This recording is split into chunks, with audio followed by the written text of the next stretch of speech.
Century 21 et ses 915 agences immobilières au service de vos projets partout en France présentent Sud Radio Conseil de famille.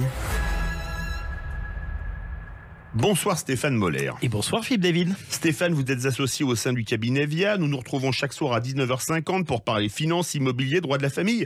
En fait, pour parler gestion de patrimoine, les questions se font de plus en plus nombreuses sur le blog de conseil de famille. Aujourd'hui, nous allons répondre à Jean-Louis de Strasbourg qui nous demande ce qu'est le taux de l'usure et pourquoi est-ce que ce taux restreint l'accès au crédit. Eh bien, le taux d'usure, terme également trouvable sous la forme de taux de l'usure, désigne le taux annuel effectif global, c'est-à-dire le TAEG maximal, auquel les banques et autres établissements de crédit peuvent prêter de l'argent en France. Il comprend le taux d'intérêt de base, les frais et les primes d'assurance emprunteur.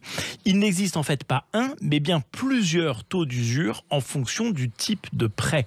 Ce taux s'applique aussi bien aux prêts immobiliers qu'au crédit à la consommation, au découvert en compte et au crédit renouvelable. Comment se calcule le taux d'usure ? Alors pour rappel, le taux de l'usure a été rehaussé la semaine dernière à 3,05% pour le prêt d'une durée de 20 ans et plus. Alors en fait, il est calculé de la manière suivante.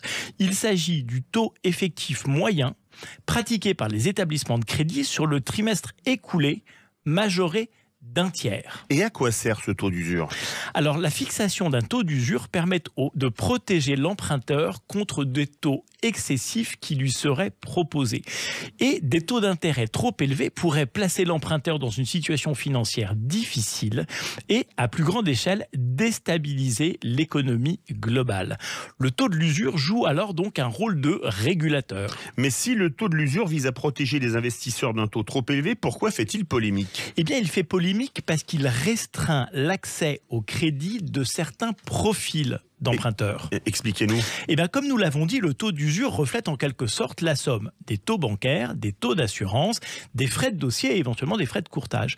Tous ces éléments constituant le TAEG, c'est-à-dire ce fameux taux qui ne peut pas être supérieur au taux de l'usure. Ainsi, il défavorise les personnes âgées ou malades qui paient plus cher leurs assurances emprunteurs. Celle-ci s'ajoute donc au taux de crédit qui va dépasser le TAEG. Exactement. Et de la même manière, les profils à risque, c'est-à-dire les ménages moins aisés qui présentent un risque de défaut plus important, se voient refuser leur crédit au motif que les taux proposés dépasseraient le taux de l'usure. Je comprends mieux pourquoi le taux de l'usure fait polémique. Il est censé protéger les consommateurs, mais en fait, il écarte les plus fragiles de l'accès au crédit. Exactement.